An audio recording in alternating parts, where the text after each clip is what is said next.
Olá, amigos. Tudo bem? Na aula de hoje, o assunto que nós vamos tratar são as revoluções burguesas. Século XVII na Inglaterra, século XVIII na França. Preste atenção neste quadro. Figura de Carlos I, dinastia Stuart. Carlos I é um dos nomes que nós vamos trabalhar durante a Revolução Inglesa. Inglaterra, século XVII. A primeira dinastia inglesa, dinastia Tudor, já tratada na aula do absolutismo monárquico. Com a morte de Elizabeth I, quem vai assumir o trono serão os Stuarts, Carlos I, Jaime I.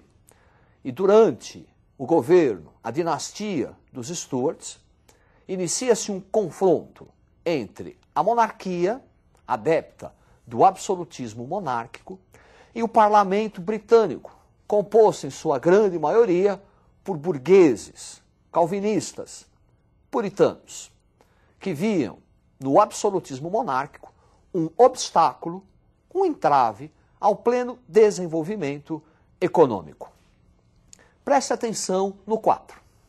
Dinastia Stuart, confronto monarquia-parlamento, onde o parlamento buscava o desenvolvimento capitalista e também um conflito de conotação religiosa. Para a burguesia, a interferência do Estado nos assuntos econômicos representava um obstáculo ao pleno desenvolvimento das forças produtivas capitalistas.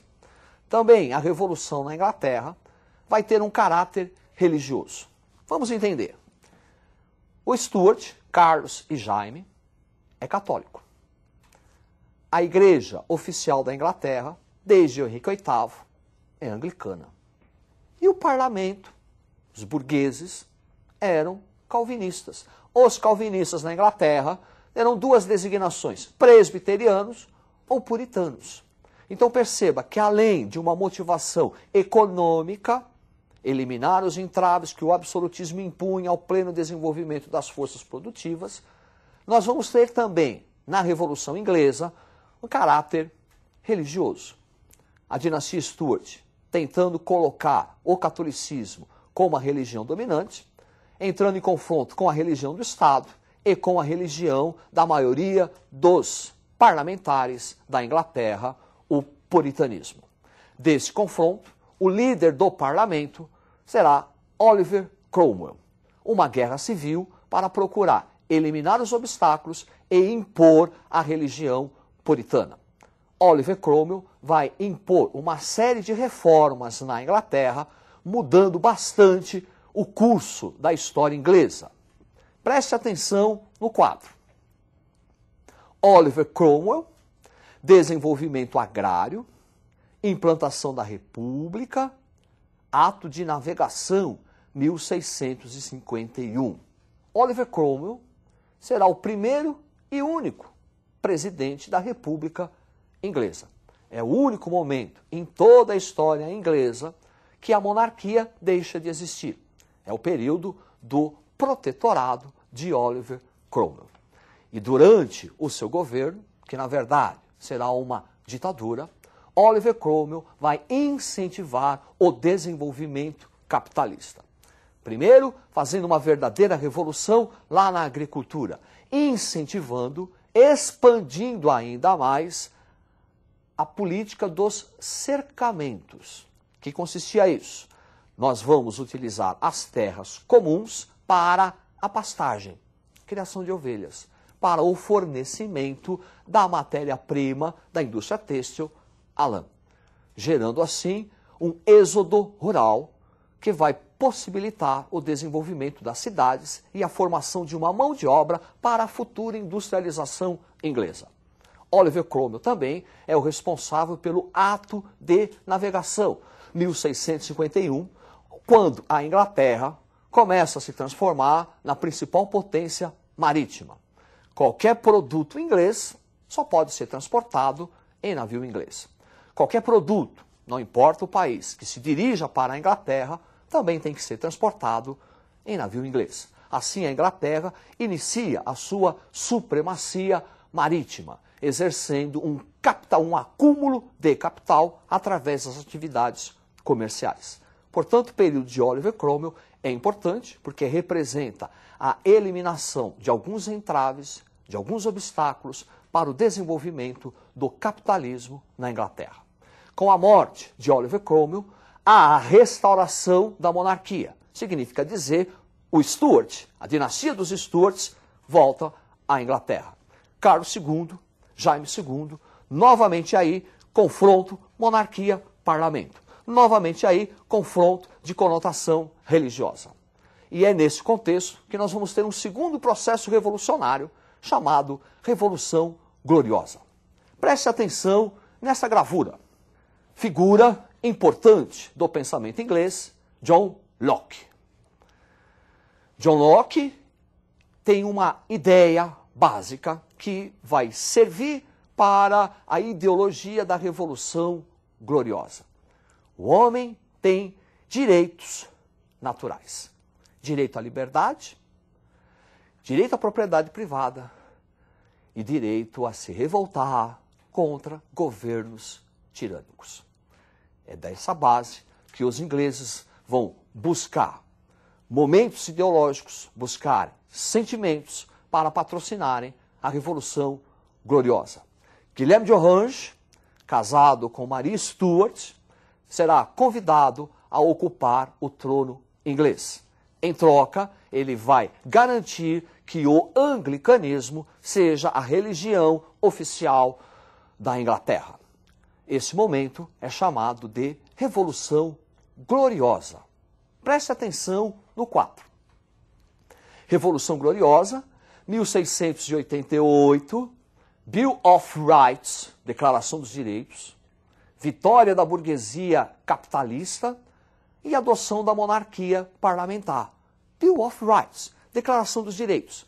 Isso quer dizer o seguinte, o rei perde seus poderes. Na verdade, quem passa a ser o poder político dominante não é mais a monarquia, e sim o parlamento.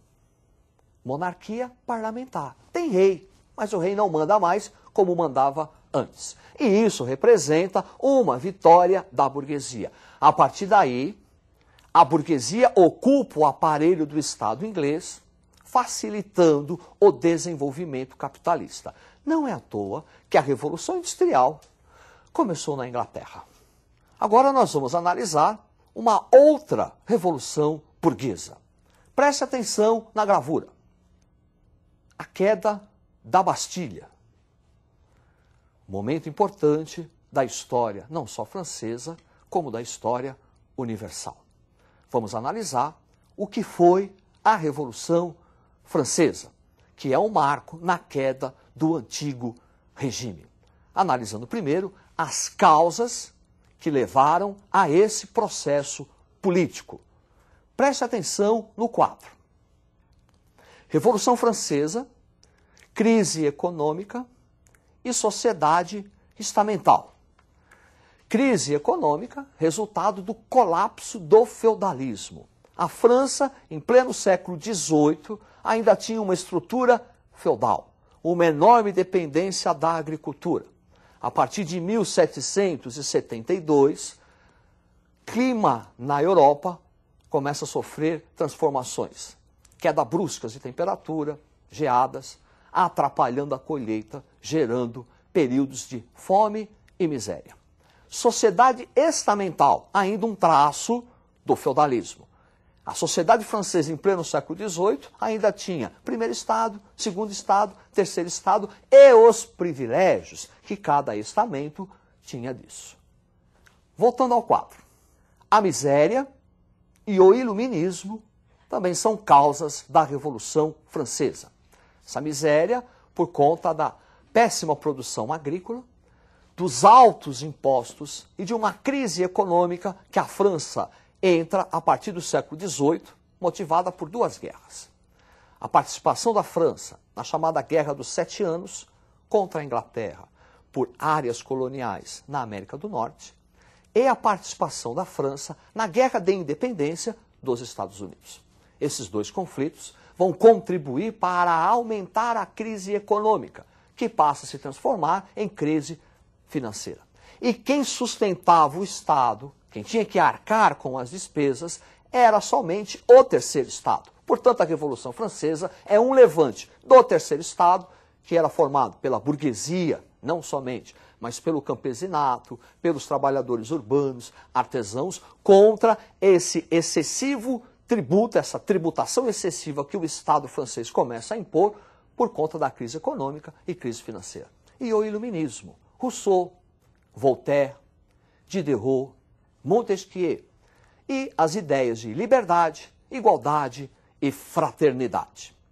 Vamos analisar agora os principais tópicos da Revolução Francesa.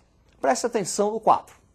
O processo revolucionário da França começou primeiro com uma revolta aristocrática, depois revolta burguesa, depois o processo revolta popular e também revolta camponesa. Quer dizer, a Revolução Francesa, ela foi patrocinada pela burguesia, mas a burguesia não conduziu o processo em escala integral. Primeiro nós tivemos uma revolta da nobreza contra o rei, Assembleia dos Notáveis, para não pagar os impostos. O Estado francês, necessitando de recursos para sair da crise financeira, convocou os Estados Gerais para a discussão dos impostos. Nesses Estados Gerais, a burguesia inicia o processo. Nesse processo é chamado de Assembleia Nacional, que vai transformar a França numa monarquia constitucional. Preste atenção no quadro. Assembleia Nacional, o Grande Medo e a Declaração dos Direitos do Homem e do Cidadão. Grande Medo é a revolta dos camponeses no início da Revolução Francesa, saqueando castelos, invadindo propriedades e matando muitos nobres. E Declaração dos Direitos do Homem e do Cidadão, que procurou eliminar os privilégios de nascimento. Todo homem agora é livre e igual perante as leis. Segundo processo da Revolução Francesa, Convenção Nacional. Preste atenção no quadro. Convenção Nacional, Tribunal Revolucionário, a Corte de Salvação Pública e decretado o fim da escravidão nas colônias francesas. A Convenção Nacional é a verdadeira fase revolucionária da Revolução Francesa. É a época de Robespierre, Mirabeau, Danton, Marat. É a época dos jacobinos. É a época da guilhotina, também chamada fase do terror.